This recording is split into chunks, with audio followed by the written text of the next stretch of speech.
Tell me when you send it. I'll look. It should be on. I just saw a few ding that they're on. So, Yep, Facebook's live. welcome back, everybody.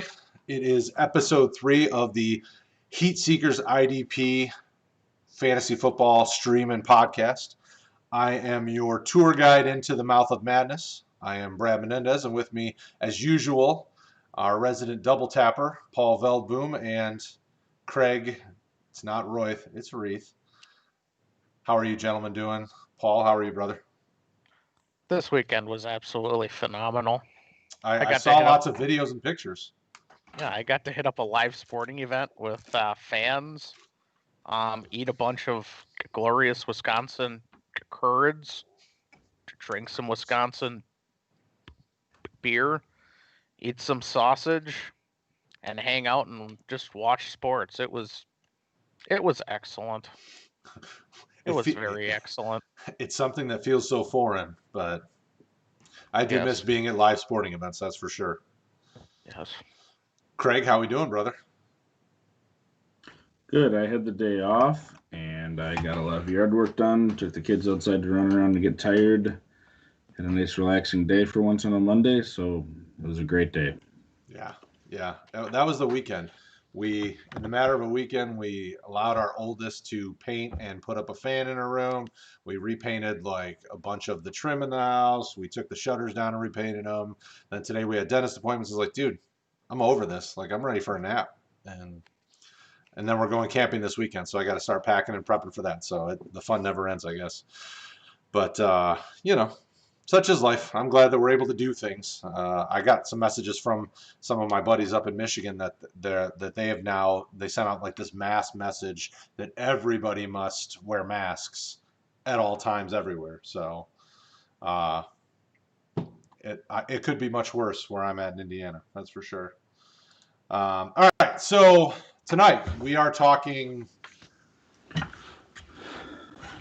Yeah, they for that same sort of thing in near where Paul and I are. They did the same thing. It isn't signed in by the mayor, but the Milwaukee Common Council did the same thing. So maybe seeing more of that around the area.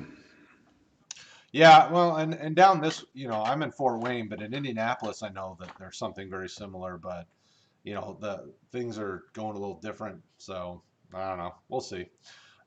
Tonight, I do see that my graphics is overrated IDP players. I apologize for anybody who watches on the stream.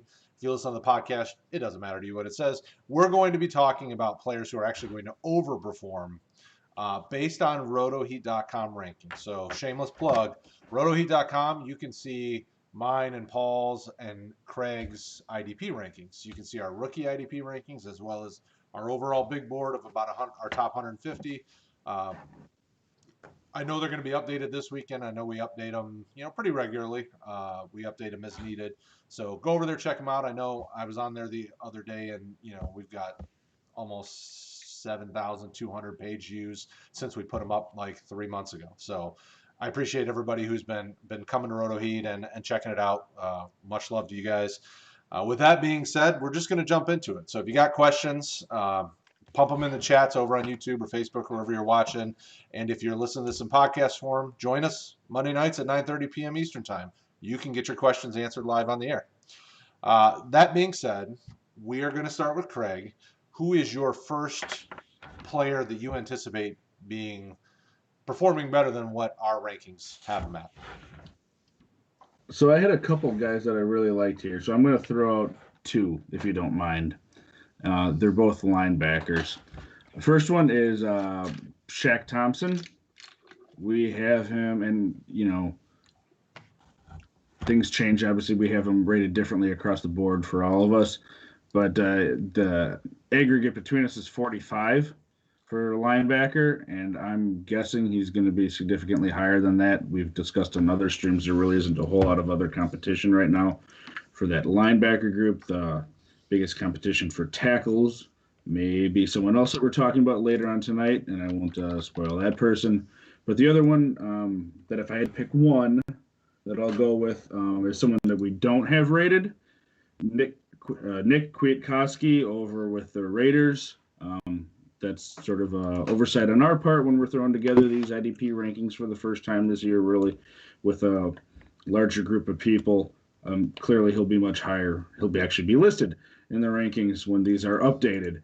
But him and next to Littleton, even though Littleton I think will be the guy, I think if you start Kwiatkowski, as your third linebacker when you need one, I think you're going to be happy. So those are the two that I would throw out there to start here. Paul, what do you think about those guys? I have Shaq at 26 overall, so that by default says yes. As far as Kwiatkowski, yes, as a general statement, I think that Abram being healthy is gonna take some of those, maybe more than what they had before. I think it was Harris, and he was just but I think Abram takes enough of those. Not that he can't be an LB3 or LB4, but you have to be a contender for him, really, because he doesn't have a lot of name value. But yes, I can get behind those names. So the question I want to throw back to you guys is so both of those guys are in positions where there could be potential for really high value this year and maybe next year. But do you guys see those being long-term assets? Because you mentioned to me two guys that don't have a ton of competition for all those tackles unless you're looking at the secondary behind them. In Carolina, they've got another rookie that they drafted, and in LA, they've got young guys that they've drafted recently as well. How do you feel about that type of conversation? Are these long-term pieces for you, Craig? I think they could be. I mean, Paul alluded to it. Kwiatkowski is more of a depth piece, but we're talking about someone who's 27, 28. It's not like he's 30 or something where you're only going to get a couple years out of him. And the other thing is, he's shown, you know, I don't recall last year if Roquan missed a whole bunch of time, but I don't think he did. But he was next 3 to a games. guy. How many games? 2 or 3. Okay. So yeah, I mean, he was next to a guy that a lot of people would have in their probably top 10 dynasty linebackers for young guys, and he was still a top 30 linebacker using our, the scoring that we talk about. So when you're looking at a situation like that, he's a guy that's produced next to another young stud linebacker, and he's a guy that isn't overly old. So I think he's been in this situation before, and the guy just makes plays and gets tackles. Shaq, I think, is a better long term piece in that, we talked about there isn't a whole lot of competition, and I don't personally see them throwing a whole lot more money at that position. This last draft, Carolina threw their entire draft class, all 7 picks at their defense. I don't see them doing that again, even though they're going to be melding that defense into more what that new coaching staff wants. So, depends on how you're talking about long term. Are either one of them going to be on your team for 10 years? No, but could I see him on your team for the next 5 years as an LB3 or starting, depending on your situation and what you want to invest? Sure. Okay. I have more faith in Shaq just because he has the first round athlete in him. I can't say that about Kwiatkowski, but IDP is more of a short term turnover anyways. So if someone's offering you Kwiatkowski for like an early 4th, okay, I can get behind that. Well, and in most IDP leagues, you could probably churn the roster and find linebackers that are going to be playable at the level of Kwiatkowski. But Kwiatkowski, I think, has really nice value this year and probably next year, depending on. So with him, I love his work ethic. Guy's a hard worker, and it showed because he moved up Chicago's depth chart with all those good linebackers they had. The athletic profile is where he kind of, if they get somebody that's more athletic, like a Tahir Whitehead that's more rangy and better with the ball instead of just being a tackle machine, that could be a problem. But, I'm not arguing. I think both guys are really nice plays. I think Shaq Thompson, we'll know really quickly in Matt Rule's defense if he is going to live up to what we think he's going to be. And if he doesn't, there's a place for him on almost any other team just because of how much range he has. I mean, the dude's sideline to sideline. So I like them both. Paul, who's your first guys, multiple people, whatever you got? Um, I'll give two also, and I will give the NFC version of Kwiatkowski first. I'll say Trevathan as my first guy. Just he's always been solid when he's been on the field, and they don't have a lot beside him. They play Jackson as a complete middle of the field, so he kind of stays in the or they play him in center field so that they can play Smith and um Trevathan up the middle. And the other one is he's more of a sleeper, but we forget that this guy has elite upside, and that's Darnell Savage. Um, Whenever you have a pretty elite pass rush, you're going to have some passes thrown quickly. Who's one that's going to be jumping those and you can have a pick six out of him, and you might see three of them a season, and it doesn't seem like much. But when you're getting 10 out of your safety or 12 or something, you're going to be significantly ahead of the field, and it might only happen in once, but he's going to have some, and he's going to have a lot of explosive options. He has the first round tape. He's shown it on the field, and they don't have much beside uh, Kirksey. So he might be playing in the center a lot, and he's going to see the football in that on that general area of the field a lot. Well, and Kirksey can barely stay healthy, so he might be their only tackler in the middle. Yep. What about you, Craig? What do you think about those guys? Savage, I mean, he has the pedigree, and like Paul said, he's the sort of guy that can get you what you're looking for in that secondary. I sort of see him more as a big play guy. Kirksey, I'm probably higher on than you guys. Of course, he has to stay healthy, but he's the guy sort of like what they had there before, where he's just going to eat tackles if he is healthy. So I'm not necessarily expecting a ton of tackles out of him, but we're going to have to see how they play with their new defensive toys there in Green Bay. Yeah. And what was the first guy you said again? Danny Trevathan. Yeah, Trevathan is another one of those guys, like he alluded to, that's just regularly underrated, sort of because he isn't just that sexy name, sort of like Kwiatkowski that we had mentioned. He is sort of one of those lunch pail guys that's just going to go out there, get you the tackles, and just be reliable for you. So I agree with that one too, especially when you're looking at a linebacking core that, again, has Roquan Smith, Khalil Mack, larger names that you think at that position. So I agree with that one too. Yeah, it's tough for me to agree with the Darnell Savage because I already have him at like 45 in my rankings. Like, I love Darnell Savage. I loved him as a rookie. I think he's going to continue to get better just because of the talent. I mean, the player, the talent of that individual is just far outweighs most of what's on that defense around him. Like, Darnell Savage is he's a smart tackler. He's a sure tackler. You don't see him lose a lot of guys. He can cover. He seems fairly instinctive. Coming out of college, I thought it'd take him a little time to develop. He got thrust in and was forced to do some things last year, but I was impressed. So Savage, I would agree with you, but I would also agree that I already have him high. I think I'm a bigger fan than a lot of people are of him.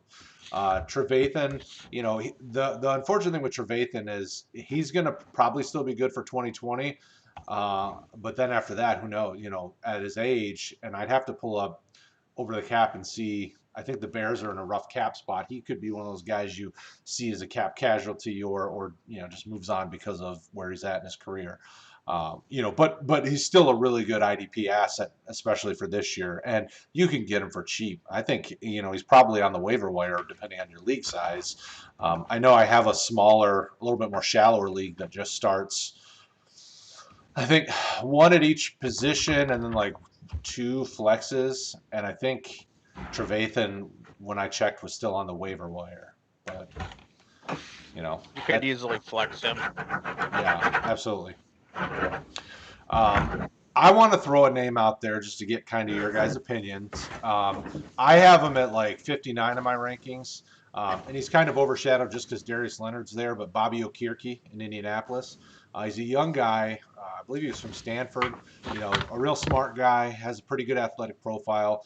I needed to see him get a little bit better at the tackling side of things. Sometimes you'd see him not really wrap up completely, but I like everything about him, and I think he can develop nicely. Would you guys consider him somebody that might be a little underrated and maybe somebody that could be uh, big in 2020 and beyond? Craig, I'll start with you. I think he could be, but if I'm looking at that defensive starting lineup right now, they're thinking probably the third guy in that linebacking core, but like I just said, he's the third guy. I think Anthony Walker is the second guy. And long term, I think he definitely could outdo that. They definitely did invest in him. He was a third round pick. He isn't some sort of throwaway. And like you said, he's a smart guy. He's athletic. I just haven't seen enough out of him to throw him up there. But if you're looking for sort of a lottery ticket to take a chance at, sure. I mean, they have to have someone besides Leonard, and they are building a very nice defensive line. So, and to be honest, with a very unproven secondary behind them, even. So, yeah, I mean, if you're taking a shot at someone, I have no problem with that. I just haven't seen enough to put them higher up on my list. What say you, Paul? I'm concerned that he doesn't see the field in the middle overly often because I do believe Walker sees it over him. I'm also concerned if he doesn't see it that he won't be on the edge either. I don't think I could stick him in my top 150 to be honest. Um if he has the right injury, yeah, there's a lot of tackles that he can have because they do have a solid defensive front. But I just think he needs an injury, and whenever you're hoping for that, you start looking at the names that are really deep, and I don't want to say we shouldn't discuss them, but I don't want to sit here on the offensive side and be like, well, if there are 3 injuries at the wide receiver position, then my guy's out there. Ugh, I hate that discussion. So I am not a fan of him. Okay. One other guy I'll throw out there because he's very much in the Kwiatkowski mold, Josie Jewell in Denver. I don't know if I feel that he's going to outperform ADP, but I think that the way that defense is built, he's in the middle. He should get a lot of stuff funneled his way, so he could be big in the tackles. Craig, what do you think about a linebacker like Josie Jewell? I think he has an uphill battle. They have 4 guys there if you're counting the 2 edge guys with Miller and Chubb. And then they have Davis that we touched on last week. And for the life of me, the other guy, what's his name there that I forgot to? Johnson. Johnson, Yeah, AJ Johnson. He's the younger guy of the group, and I think he has more potential than Jewell. I kind of feel like they tried to give Jewell a test run. I don't think it might have been the start of last year, but I think it was the year before that, and he just didn't show a whole lot. The one thing that I would say is he has a chance if they don't feel that Davis and Johnson have what it takes in coverage. He has a better profile to be a guy in coverage, so he might end up being that guy that plays more on those passing downs if he can show it. But as a backup right now, he's more of a dart throw for me than someone that's you're probably going to be playing and has a better chance to outperform where we have him. What about you, Paul? Almost the same that I said about Okriki. I don't know if he sees the field. I honestly think that once Johnson got cleared of his legal issues, I think he should be seeing the field. I think that Davis is going to see the field just because he's at least functional at what he does.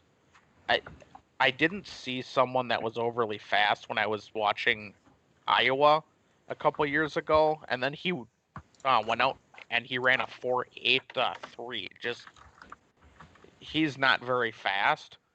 He'll get you what he gets you, but it's not like he shows extremely fluid hips to where I'm gonna say, all right, I want you out there on 3rd and 8. Well, he's not out there on 1st and 10, and he's not out there on 3rd and 8. I'm just not interested in him. I could see if they had an injury that they went out and traded for someone versus actually wanting him on the field for significant snaps. Okay. Craig, back to you. Who's your next guy? So I guess I started us all off going with 2. So I'll throw you another 2 for here. I'll switch up positions even. First one is Eric Armstead. And as far as him, we have him a lot farther down on our rankings here. I think he's the 45th, in the range of the 45th ranked. And we don't even actually have him ranked, which is why he's there. Defensive end. And he's another guy that's young. He's on the good defensive line where he's not going to be getting a whole lot of attention just necessarily by himself. I know they have linebackers there to sort of clean up behind them. So, in that sense, he won't have as many opportunities. But with Bosa on the other side, he's going to be getting a lot of the attention. And he was a top 25 guy last year at the defensive end position. So I think he's probably someone that I need to take another look at again myself. And then the other one, going back to linebacker, TJ Watt, we have him around the 42nd rated linebacker, I think, on our list. If you're in the edge position, he skyrockets up that list. But even just with a plain old linebacker, he's probably going to be a linebacker 2 at worst if he's healthy. And being young with the production that he's thrown out on the field, he's another one that I would put out there that based on our rankings, if you're getting him around that, he's going to outperform it. What about you, Paul? What do you think about those guys? Armstead,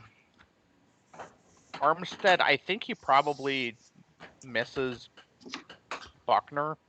But I can see, but he always had the athlete profile of, hey, we got to sit on this for the first year and a half before we know what we have. And he was nothing for the first 2.5 years, and then he started showing it. He does have the natural athlete in him. I remember when Oregon had him as an offensive tackle. That's how long I've been watching him for. But he did have 10 sacks, and I can see where he sees a higher snap count, despite them not having as high quality snaps because Buckner soaked up a lot of it.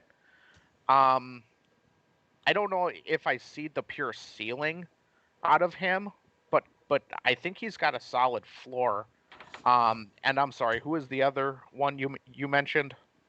Another good old Badger for you, TJ Watt. Oh yeah. I think we got jaded in the fact of, well, he's not playing in the middle. And because we don't have these necessarily for edge as a position, he's a pretty solid LB2. I mean, I think he finished like LB3 overall last year, but I don't think he gets that high. I think you saw the ceiling, and I don't know if you're going to see that ever happen, just because they have so much other talent there. But yes, I think that's an obvious, hey, we screwed up, we missed him, versus anything else. And I mean, in regards to Armstead, I'm not saying he's going to be repeating what he did last year, but when we're talking about sort of guys that we have that are undervalued. If we have them ranked 45th overall for that position on our rankings combined, and he was 15 last year, I think that's the sort of spot. And like you said, he's not a sexy name that's had just amazing production if you just look at it week by week. But when you're looking at a position where you're sort of wanting that consistency, I think we undervalued him. So, Well, and I could easily make the case that Armstead is comparable to last year's numbers if Kinlaw develops quickly. Kinlaw is just as athletic as Buckner. The issue that you'll see on game day is teams are going to double or maybe slide some of the attention to Armstead until Kinlaw proves that he's got it. And that's really on him to develop quickly. And we obviously are never going to be able to tell how quickly he's going to develop. So I can easily make the case that Armstead produces where he was at last year, where he gets close to double-digit sacks, because that's really what bumped up his numbers fantasy-wise, is the fact that he hadn't had 10 sacks in a season yet in his career. And last year, he had like 50, 60 combined tackles, and he had 10 sacks. And he did quite a bit more last year, even though he had been healthy for 2 seasons. But we also have to factor in the fact that Armstead was hurt for 2 years prior to that. I mean, the guy's been in the league for like 4 or 5 years, and he was hurt 2 out of the 3 years at the beginning, and then he's just finally been healthy for 2 full years and played 16 games. So I think Armstead is a solid choice, just because that defense as a whole. I mean, they can scheme it in such a way that you don't know where the pressure is going to come from. I don't know, even with Kinlaw being the young guy on that defense. I mean, the linebacking group is good. The secondary is more than capable. So I think they all help each other out, and I think Armstead could still produce. And I'm sure our rankings will change if he does it for another year. Like Craig said numerous times, I got to see it more than one time, more than one season of production before I start to really jump on a bandwagon. And Craig said that countless times of guys that we've talked about. So I remember that one. That's a Craigism that I'm going to stuff in there that I'm using for Armstead. unless he's a rookie for you two, then just throw him at the top. Done. Number 1 overall, baby. Willie Gay. Woo! There you go. So I like Armstead. Good choice. He's definitely, based on what we think, I think he's undervalued. What say you, Paul? All right, so I get to pick 2 here, right? No, yep, that's how we're playing tonight so 1, far. 2. I mean, as many as you can remember, because we'll forget. Yeah, it's probably I'm sorry. 2. Who did you jokingly say should be first overall here, Brad? Willie Gay. Woo! So so you know the name that I'm going to select, right? Brad Psychic. I'm going to pick Anthony Hitchens, and I'm going to also select a guy that is. I'll put it like this: he's sleeping so hard that the outlook is pretty grim for this guy. I'm going to go take Crowder as my other one. On Anthony Hitchens, they have to play 2 guys up the middle. I'm concerned that Gay is more athlete than player. I'm concerned that his eyes are too slow for the NFL. And if he ultimately ends up not hitting, you could end up looking at 2, 3, 4 seasons of Anthony Hitchens where he's just quietly consistent, and he is maybe not $3.99, but he's just this side of $3.99. As far as Crowder's concerned, I think he's, like I said, this is deep water. I'm I'm not sure that Connolly is going to be healthy. I'm not sure that Martinez is necessarily good. I thought he got snubbed from the combine, and like I said, as a complete deep league free play, he could see lots of snaps for a team that goes 5-11, and he might see him up the middle of the field. And the upside here for the price, like I said, he is sleeping for everyone, but you have lots of upside Well, if it hits. I'm just looking at my notes on Crowder. Shameless plug for Roto Heat. We do a lot of rookie content. And this last year, I included some IDP guys when I was studying. Crowder was one that I looked at because for some reason I just have a knack for liking Georgia linebackers, even though they don't always hit. Um, my concerns with him were he doesn't take the best angles, and he's very tight in his hips, so that kind of hinders his quickness. Other than that, I seem to like him. But thinking about the Giants' defense, somebody's got to do it. I mean, like that's kind of the story of the Giants. Like, who's gonna tackle somebody? I mean, their defensive secondary is awesome. Jabril Peppers, everybody needs to bump him into their top, 5 safeties because he's just so good. Xavier McKinney is more than capable of filling the role across from Jabril Peppers. But outside of those guys, they don't really have a stud at linebacker or, in a position that's going to tackle past the defensive line. So I can't argue it. I know he's going to be on everybody's waiver wire. Nobody's picking him up. So if you've got room to stash him, there's your Bell Boom special. Craig, what do you think? I mean, if you're looking at how they've built that linebacking core in New York, I'm higher than on Martinez than Paul is, but I think if there's going to be a second guy there, it's probably going to be Connolly or Mayo. I mean, they went out and specifically sought Mayo, and they gave him a nice contract. I mean, a real nice contract compared to what he'd been making before. So Crowder-wise, I guess I'm not seeing it as much. Well, Crowder's got to work harder than those guys is basically what you're saying. He's going to have to earn it. Yeah, and I mean, some of the things that, you're seeing with a lot of these guys that we've mentioned so far, a lot of these guys are what they call lunch pail guys that go out there and earn it. I mean, say what you want about them, and we're not going too deep on the offensive side, but a guy like Hunter Renfrow, where he doesn't have the skill set of, a top guy, and that's why he fell in the draft. But you put him out there and you say, hey, we need this from you. He's going to go out there and work his butt off to make it happen because he wasn't given everything, he wasn't granted those innate skills that everyone else is. You see that same thing on the defensive side with some of these guys.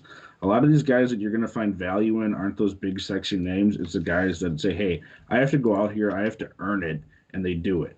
And sometimes that's where you're going to find that value, whether it's, because someone gets hurt or they just work their way up the depth chart. Thoughts on Hitchens? I'm torn on Hitchens as a Cowboys fan. He really, I mean, he doesn't do anything wrong. He produces for you. It's just you're probably going to be safer having him as your LB3. If you're having to play him every week, I'm not going to be happy about it. I'll put it that way. But he's going to be there this year. He's going to be there next year in all likelihood with that contract because they're probably not going to eat some million. It really depends on what they're going to be doing, especially with the defensive front. They got Clark there that they had added, but Jones, who knows what's going on? And if Jones isn't there to eat up a lot of that in the middle, that's going to affect those linebackers, especially those guys that, say what you want about Willie Gay, but he's got the speed and the ability to get around guys, where Hitchens, he's been in the league longer, he's maybe smarter, but I don't know that athletically he has what it takes, as opposed to Gay, to be getting around some of those offensive linemen. Well, and the tough thing for Hitchens, like, he produces pretty well, but he's kind of better at assists than actual solos. Like, if you look at the last few years, it's almost like a nearly 50-50 split of when it comes to his solos and his assists. So depending on how your league scores, it could vary as to how valuable Hitchens could be. I think he's one of those guys that, he's definitely he'll probably perform better than what we have him valued at, because I know that at least a couple of us don't have him valued very highly. So based on the conversation tonight, I think Paul is fine saying, hey, he's probably going to outperform where we have him. I just long term, I mean, he's never been a sexy name, so nobody's really ever been high on the Hitchens train. And for those Cowboys fans that have been burned by him time and time again because they expected more. I am the reverse burn. He cheated the Lions out of a playoff victory many, many years ago when Brandon Pettigrew clearly got pass interference, but Hitchens somehow paid the ref off while we weren't looking and got out of that. But I'll leave that alone because that's distant memories for a team that hasn't won more than 3 games in the last 2 years or whatever, or 6 years. I'll say this about Hitchens, and I know he missed a couple games last year. 2 years ago, he had his career year. That first year when he went to KC from Dallas, like I mean, yeah, I mean, I had him that year, and I was a contending team, and I was really happy. And then I dumped him, the next year because that's what I just tend to do in that league. But this past year was much more in line with his average, and he was around linebacker 65 or so. So, I mean, I don't necessarily know that we're that far off. We probably should be having more linebackers if you're looking at just our pure ratings across the board of, okay, all defensive players, if we're not talking about positions, yeah, he should be higher up. But when you're taking positions into account, like, hey, defensive tackles, if you're in a league that needs more defensive tackles, these are guys you're going to have to look at because most leagues you're not starting a whole lot of them. So in the realm of linebackers, yeah, he probably deserves to be ranked, but he's also not a world beater historically, and I don't think that 130, 140 tackle year is what you should be expecting out of him. That 70 to 80, maybe pushing 90 tackles is probably more the norm, and like you said, a lot of assists. Well, and so if you look at kind of the linebacker specifically rankings based on Roto Heat IDP scoring, he fell pretty far. I mean, Gerard Davis, KJ Wright, even Todd Davis and Kwiatkowski are ahead of him from in last year's rankings, or in last year's overall scoring for linebackers. So I think he's definitely a value play as a flex option if your roster's deep enough, or a guy that you keep on speed dial on waivers if you need a bye week type fill in. So he fits the bill, but he's not super exciting, and yeah, there's that. So another name I want to throw out for you guys to think about is somebody we have. Overall, we have him at a consensus of 113, and that's Justin Simmons, safety from Denver. That defense, if everybody's healthy and continues to come back, Simmons continues to get better, and the way Fangio deploys those safeties, Simmons could be a guy that well outperforms safety 32 type value. What do you think, Paul, about a guy like Justin Simmons? He single-handedly cost me a ship 2 years ago, and I haven't forgiven him since. I picked him up in an RSO league for 500,000 after the draft, and he was like safety to 10 on the season. I don't remember where he finished last year, but obviously that's a pretty solid find for you to say he was one. I don't remember what you said, 130 or something, 113 is what we have him Yeah, at. Yeah. that just feels too low. He's not old. He's good. He's consistent.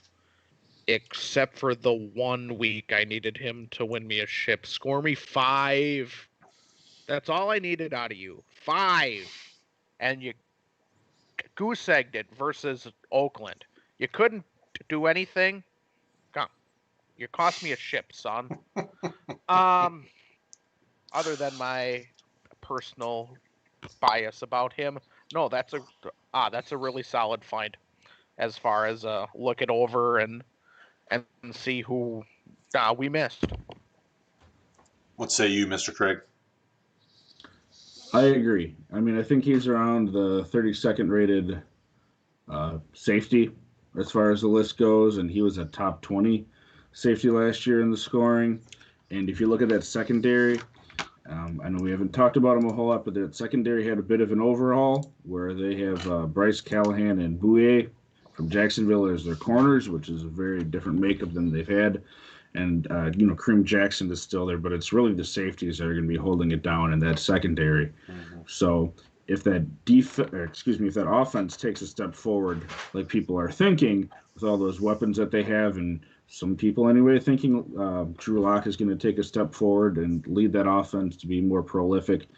They certainly could use it to keep up with the Chiefs in that division and other teams out in that conference. They'd be throwing more. So I definitely agree he belongs higher in the rankings. Okay. Well, and the thing for us that I've noticed as I rank, we favor some of the younger, possibly sexier names. When you look at Simmons in the rankings, there's guys like Earl Thomas, Nasir Adderley, Jonathan Abram. Two of those three guys are, first, second year guys. One, obviously, Earl Thomas is a seasoned vet. So some of the guys directly had Terrell Edmonds, Darnell Savage. I mean, it's hard to put a guy who isn't, got the pedigree or the exciting, name to him like Justin Simmons. So, that's the tough thing I noticed when I was looking through the rankings preparing for the show. I'm like, okay, I kind of get a feel for how we do, because these are dynasty rankings. So long term, we think these guys are better plays. But Simmons has only been in the league like 4 or 5 years, so he could still be valuable for another, 3 to 4 or 5 years, depending on how this defense plays out. And the team looks to be on the rise, so he should be in a good position there. All right, so as we get closer to wrapping it up, Craig, how do you have more undervalued guys that you want to talk about? I'm going to throw just a quick plug out on the site like we've done before. I think long term, we have Zach Bond as I think our number 70 overall linebacker, which you're thinking, wow, that seems pretty high for a rookie. But I think, and I have an article up about him on the site, I think he went into a really good situation for long term value. Whether he stays on the outside or moves into the inside remains to be seen, depending on how he fills out in the NFL. But he proved at Wisconsin. I mean, that guy knows how to get to the passer, and he can also, just find the ball. So they have a nice defensive line there. What they do with him long term, whether it's inside or outside, I think will depend or determine his value rather a lot going forward. But I like him as a young piece. And then someone else that I don't think that we had ranked that I like, he did really well for the Ravens last year, and he was a later round pick for him a couple years ago, Chuck Clark. He came in there once Jefferson got hurt, and he took over that secondary as the leader. I know that Harbaugh just loves the guy, and they are using him. And, he's one of those guys that, okay, so they drafted Queen, they drafted Harrison. We know they got Judon out there.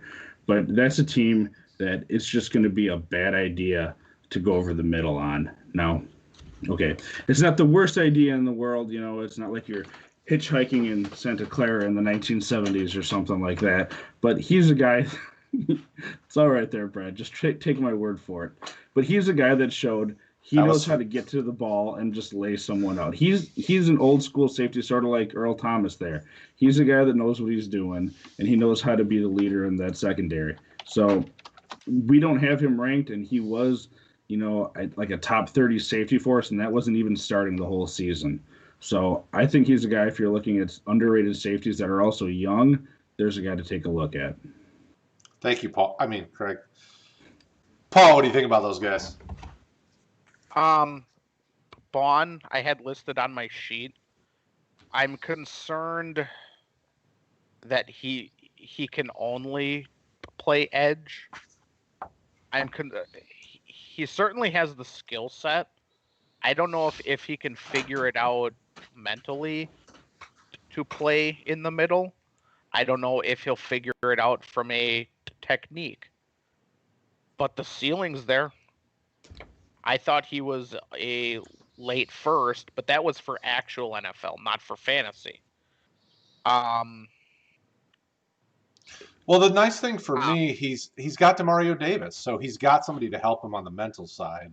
So if you think he's got, if he's got a teacher, do you think he's got the skill set to develop into somebody long term that could be good? Yes, he does have the skill set. Davis is on the wrong side of 30. He can certainly hit it. For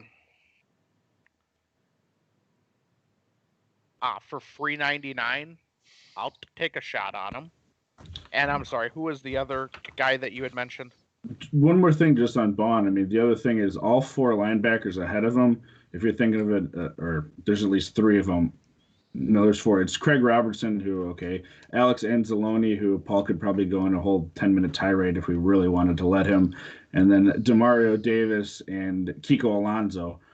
I think it's next year. They're all free agents. So, I mean, they took him at Vaughn. I think it was in the third round. They invested in him at a decent pick. They're going to want him there, and they're hoping that he's going to be there. And yeah, they're probably going to have a couple veterans, but if you're looking at a whole new linebacking core, there's going to be opportunity for him. So, and yeah, the other one was Chuck Clark. Yeah, he played fine last year. I think he plays over Jefferson. Jefferson, for whatever odd reason, always has one season where he's good and one season where he looks like the slowest safety in the league, and he's also just not thinking. I don't know how he goes from being like safety 5 to safety 865. Like it like there's not 865 safeties in the league, but he somehow finds himself ranked that low. I have no idea how that happens, but no, I can get behind him. I don't think. I mean, Thomas is going to be center field only, so he's going to be down below only. They don't. I don't think that Queen is as good as what everyone else thinks. He might have a lot of tackles over the middle that are just open for him, and I can certainly get behind that thought process. What do you think about him, Brad? Well, Chuck Clark, I think is a really solid choice, and the way that Baltimore's built that roster, I could see Clark being there for the foreseeable future. They're going to have to start paying guys like Lamar Jackson, and Clark is one of those guys that I can't imagine being able to demand kind of a big money deal. So the way that they built that secondary with Peters and Thomas and some of these bigger contracts, I think a guy like Chuck Clark fits perfectly, which means he'll probably stick around there for a little while and give you value. I think he'll over deliver on than based on what we think. And then I just want to touch on Vaughn a little bit more because he seems to be one that we talk about here at the end. All those linebackers are outside of Demario Davis are just awful. I mean, they're just not guys that I would even trust this year. So I think Vaughn is going to have the opportunity, long term to give them value. I do hold a lot of respect for guys like Demario Davis who've been doing it for a long time that are smart enough to stick around in a few different places. I think that knowledge, as long as he can transfer it, will help Vaughn really excel. When you look at other guys, and I'm not comparing him to Gerard Davis, but Gerard Davis in our rankings is right by him, is not far away from him. So I'm just kind of looking at the two. Gerard Davis had no mentor, and he is a hot mess. I mean, like he's got a ton of talent, but nobody ever helped him on the mental side really put it all together. Where Zach Vaughn has some leaders ahead of him that can say, all right, this is how you do it. This is how you play the middle, and you bounce from, you watch the quarterback's eyes, and you do all these things with your hips and how you turn and how you do the proper angles. I mean, he could do that. Demario Davis may be older and not have the athletic ability that Zach Vaughn has, but he's got the mental game, which it takes time to learn, and that experience will be huge. So I'm a big Zach Vaughn fan. I like Chuck Clark. I think he's gonna be a nice value play as well, especially because I don't ever trust Tony Jefferson. Like if I can't trust you on a more than 1 year basis, I'm not gonna guess. I'll just let somebody else take the risk on you, and I'll go with the safer option. That being said, Paul, anyone else you want to name drop? I'm gonna give you 3 names at the end, and you guys have been hitting up the expensive names, and I've been hitting up the cheap names. And I'm gonna give you 3 more that are just cheap and or free.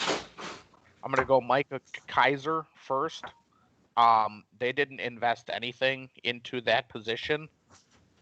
They're gonna be in some pretty serious cap situations here soon, and him on his rookie deal is gonna look rather attractive for that franchise. Same thing about Drake Greenlaw. Um, they're going to have cap issues. They've already moved on from one of these. I don't see them holding on to Quan almost regardless of how the season plays out. And he looked sneaky effective last year. Also, I will throw a name out here for corner specific leagues, and I'm not even going to try the whole name, but it's Ugo Hamadi for Seattle, number 28. Just guys wearing 28 off on the West Coast. They tend to be sneaky effective at what they do. I don't think that all the throws are at Trey Flowers, but he could be someone that you get for free that could be this year's Mike Hilton. Again, you guys are hitting up the expensive names. I'm figuring out how to do IDP in taking every one of your last selections, and I'm just throwing Dollar menu. names out. Yeah, exactly. Hi, can I get the McChicken without the chicken, sir? That's all I can afford. I'm I'm throwing deep names at you. $5 footlongs are back at Subway, and the cheap options are back with Paul. That's right.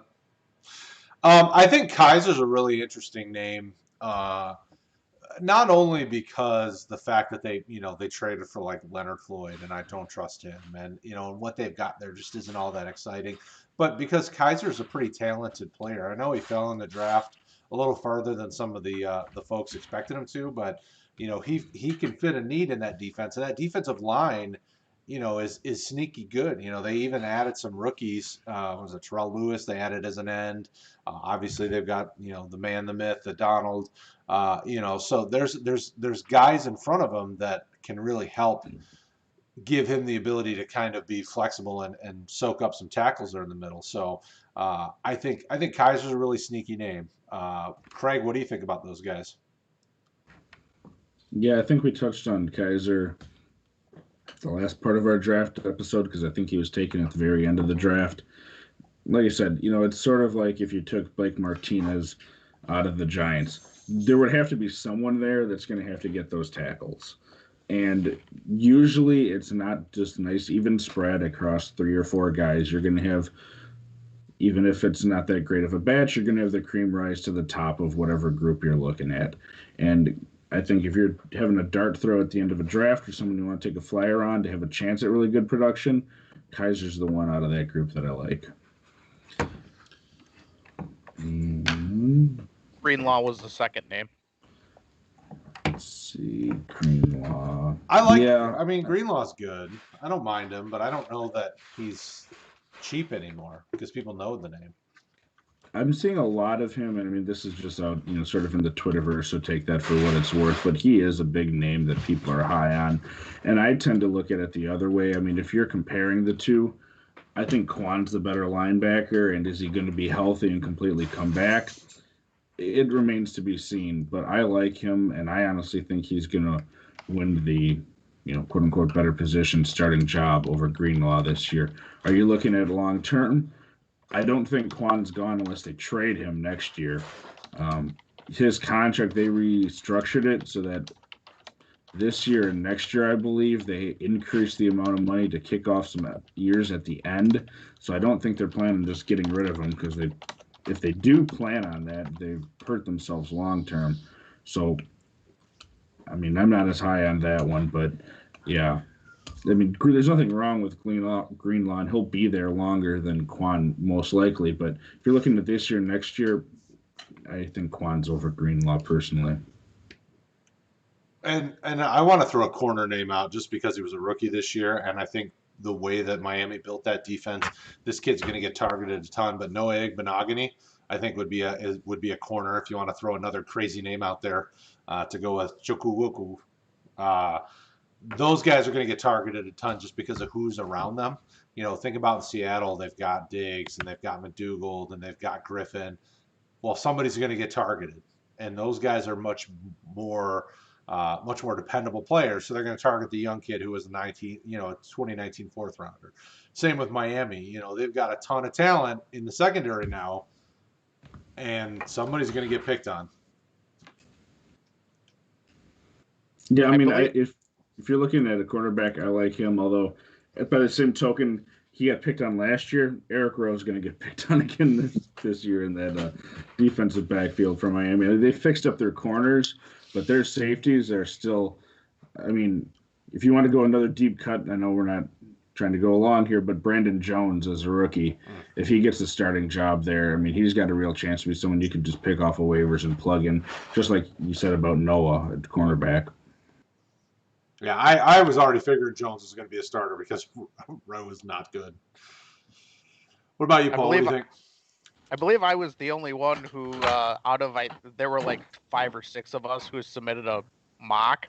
I believe I was the only one who had Igbahanami in the first round, and I remember Craig looked around like, anyone get that? That was me. Yeah, I like him. He's a premium athlete. I don't remember what sport he was like an Olympic alternate in some sport, and I don't remember which sport, but the fact that they think that highly of him shows the athlete he is.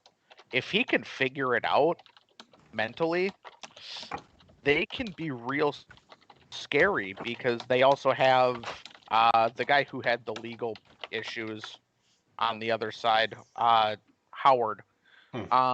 Xavier Howard. When he has his head into it, he's elite. They have Jones. Now they're adding Igbahini or Igbaha. I don't know how to say. Yeah, Igbahanami.